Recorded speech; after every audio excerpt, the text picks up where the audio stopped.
Alright, what's up guys? So, Classical has uploaded a video titled When Chess Cheaters Get Caught.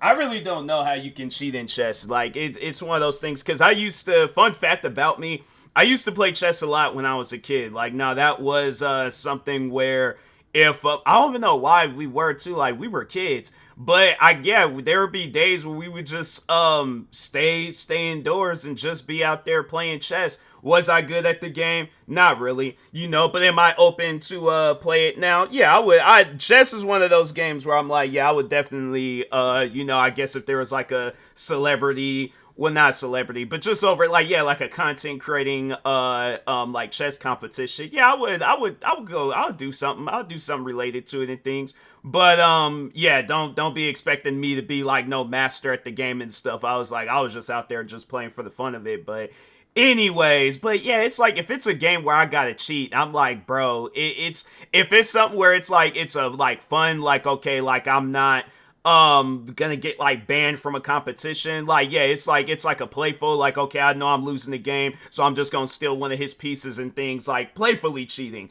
then okay. But nah, like actually going through a process of cheating so I can win, yeah, nah, that's no, it's like, it's, to me, it's just no fun. I'd set this with more so video games, because I know some of you guys, if you're into chess, I don't know if you're into video games or not, but I have set this with video games. If I gotta cheat just to win in that game, it's a game not meant for me. So that's why I'm like, nah, man, it's one of those things where I'm like, I particularly don't believe in cheating. All right, so yeah, like them old-fashioned like Grand Theft Auto cheat codes, yeah, sure, but nah, not like cheating where it's going to like benefit me and put down another person. But make sure, if you guys haven't though, let's go ahead and get to this video. Go subscribe to Classical. But anyways, while chess players usually spend hours thinking of the best move that would lead them to winning the game, some players have found methods of cheating to get themselves some very questionable wins. Starting with this player who challenged Grandmaster Eric Hansen to a 1v1 for $250, and with this player only having a rating of 978, Eric knew this would be an easy match. But after the first few moves are played, things start to look suspicious. Man, he's playing really well. I didn't know he knew this line. And after his opponent, ESAP-12, moves his king to h1, Eric knows he is not facing a 900 rated player, as this is a definite cheater. Both players play multiple moves before Eric corners his opponent's king, with both his queen and bishop attacking it. If Eric is able to win here, he will be one of the only people to have defeated a chess cheater. But unfortunately, the cheater finds the best move, moving the rook to g1 with the idea of playing g5, which after rook h3 would trap Eric's queen, forcing him to give it up. But after Eric plays h6, hoping to stop g5, his opponent plays it anyway. An incredibly weird move. After thinking for a long time, Eric takes the pawn with his bishop.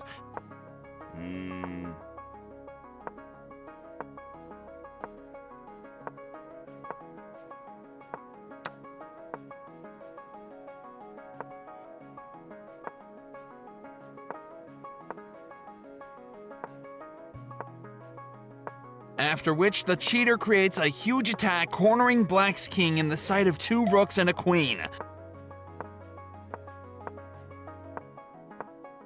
The cheater plays queen a2, threatening to checkmate Eric's king, which Eric defends before having to give away his queen, and after a few moves, loses to queen e4, checkmate, as the king has no squares to move to. After the game, the opponent was shown to have a 97% accuracy rate, and soon was reported and banned from chess.com. Wow. But what happens when a cheater like ESAP plays against the best player in the world? As when world champion Magnus Carlsen was playing online on a live stream, a player named Alexander K would challenge him, and while looking completely normal, I know there's a chess player that I follow on Twitch where yeah, because I see where she'll be like on that chess doc. I should check out that website. But anyways, nah, she got I don't think she got banned from the competition, but I think she did get ejected from the competition because of the sneakers that she was wearing.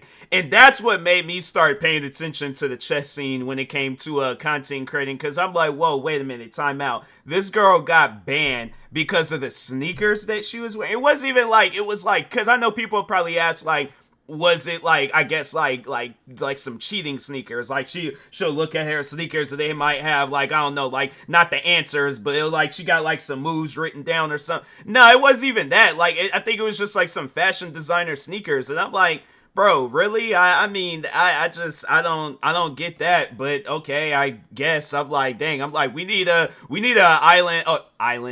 Allen Iverson in chess. We need somebody to just overall, like, you know, break those rules and just allow anybody to be dressed up however they want to dress up in chess and things. I'm like, that's probably a thing too. It's like you can't have tattoos at these competitions. I'm like, man, that's why I'm like, I wouldn't even want to get involved, because if you could guys, if you know me, you know I'm into sneakers, and if they eject me because of the sneakers that I'm wearing, I'm like, I'm just gonna be at home playing. But forget that crap. That's crazy. This player would be secretly cheating.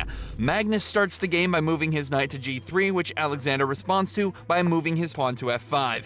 After a few more moves are played, the game turns into a variation of the Dutch opening. But Magnus is no stranger to this, and after Alexander takes his pawn, Magnus follows up with bishop d3, attacking the knight. Alexander defends his knight, and Magnus exchanges the knight and the bishop, after which queens are traded off. While Alexander is a cheater, Magnus Carlsen is the real engine here, knowing endgames better than any human.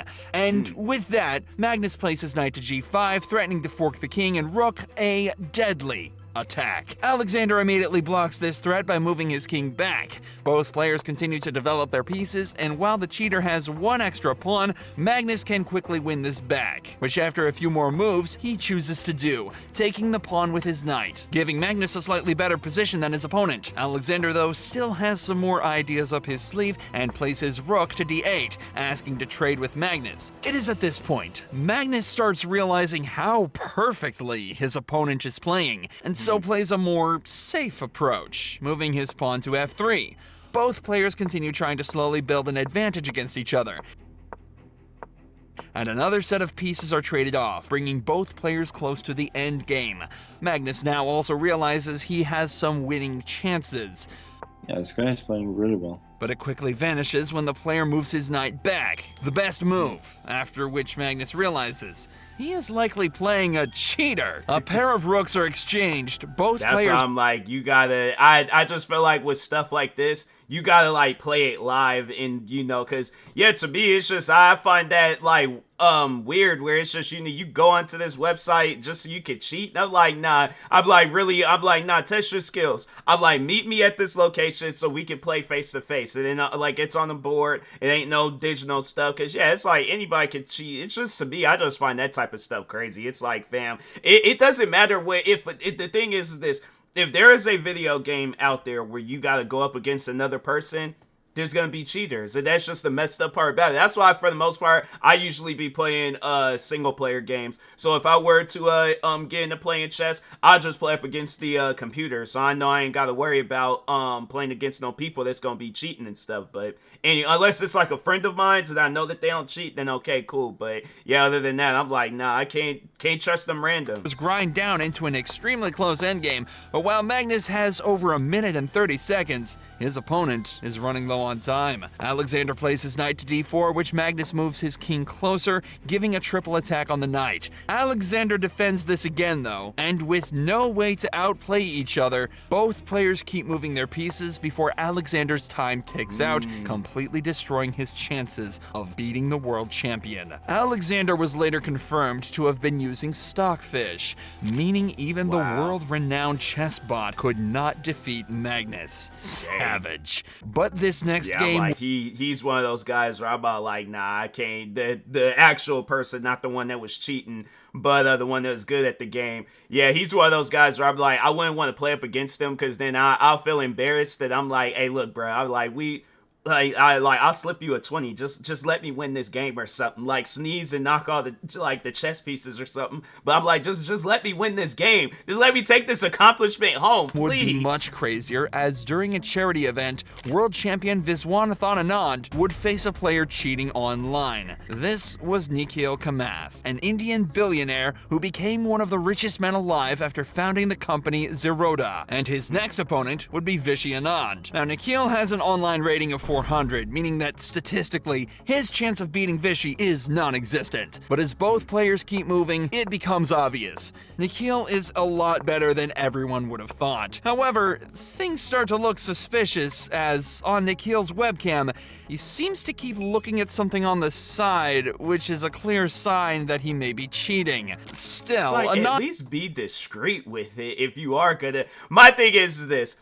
Not trying to, you know what? No, because I feel like I might have given out an idea, then other people will follow that, and then they're gonna be like, oh, well, there's this YouTuber named TMossBoss they gave me, so I'm not gonna say what I would do, but I'm like, yeah, my thing is this, at least be discreet with it. Don't show that it's like, oh, okay, let me just keep looking over and stuff, and then they're just not gonna question it. It's like, man, come on. It's like every time you look over, then you make a move. Like, just make the move, bro. Advantage in the game, having an extra pawn on the board. Vishy is a pawn up, and I think he will find a way to convert this, but not so easy and not so clear to see how. But this advantage would disappear soon after, when it is now Nikhil who has all the threats. With Anand's knight being attacked twice, along with a pawn that was about to fall, things were not looking good for the world champion. And after a few, moves his knight to g4 to take the pawn on h4, which Anand has to stop. And he does this by playing his queen to e8, giving a check to the king. At this point, the commentators are stunned by what they're seeing, and after Nikhil places queen to c5 with check, forcing Anand to move his king to the corner, and after Nikhil looks to the side once more, likely looking at an engine, he plays the best move, rook to c1, which Anand blocks with his knight. While Nikhil is completely winning in this game, his time is running extremely low, and Anand knows he can flag him. Nikhil places queen to d1, threatening to take Nikhil's knight with a back rank checkmate. With Nikhil only having 13 seconds on the clock, Anand has the decision to either beat him on time, winning the game, or resigning, which will likely get Nikhil exposed as a cheater. Vishy quickly calculates this idea before deciding to resign, which after Nikhil wins, he shows no emotion at all. Nikhil was later exposed as a cheater on chess.com and had his account banned, making him apologize to the entire chess community. Yeah, it's like, I just don't get that, though. It's like, man, people, just play the game. If you suck, then yeah, just be bad at the game. But I'm like, my thing is this, and that's one of the main reasons why it's like I really don't play PvP games, because yeah, by skill, compared to how I was when I was in high school, yeah, I used to be like mad good. I was just telling a friend this yesterday. I was like, one game I remember being really good at was Battlefield 3. And I was like, I even remember there was a time where I did so good where they said that I was like the best player on both teams combined. And yeah, and I looked, I had like all these, because I was just running around tanking people down and stuff. Yeah, like driving around on the tank and just going crazy and things. But no, like yeah, I was that running around shooting any and every enemy that I seen. And then yeah, once when the end of the game, then yeah, I was like, I had the most points than the first person on the other team, everybody on my team, everybody on the opposite team. Like I did good. So, and the thing is this, like back then I knew nothing about cheating, modding, like if I think I had to say the only time where I had modified a game was Midnight Club Los Angeles, because I just wanted my car to have neon colors. But other than that, it's like I wasn't using it for my advantage. I'm like, nah, bro, if I suck at the game, I suck at the game. But yeah, you just got some people out there where it's all like they can't accept that, so that's why they're like, nah, I gotta have these mods and hacks and all this other stuff. And it's like, you still suck at the game, bro. It's like, yeah, you're just cheating to win, but regardless, you are still gonna be bad at the game. So I'm like, take the cheats out and then play the game. But if you can't do that, then it's like, regardless of whether you win or you lose, it's just, to me, I find it even funny when you're cheating and you still lose. And it's like, yeah, bro, I feel like that's much more worse than just being bad at the game because your skill ain't up. Or it's like, yeah, you're going up against people that are better than you. But anyways, but yeah, make sure if you guys haven't though, go subscribe to Classical. I think I'm gonna create an account on that chess.com website though. But anyways, thank you guys for watching. Like, subscribe if you're new to the channel, and peace.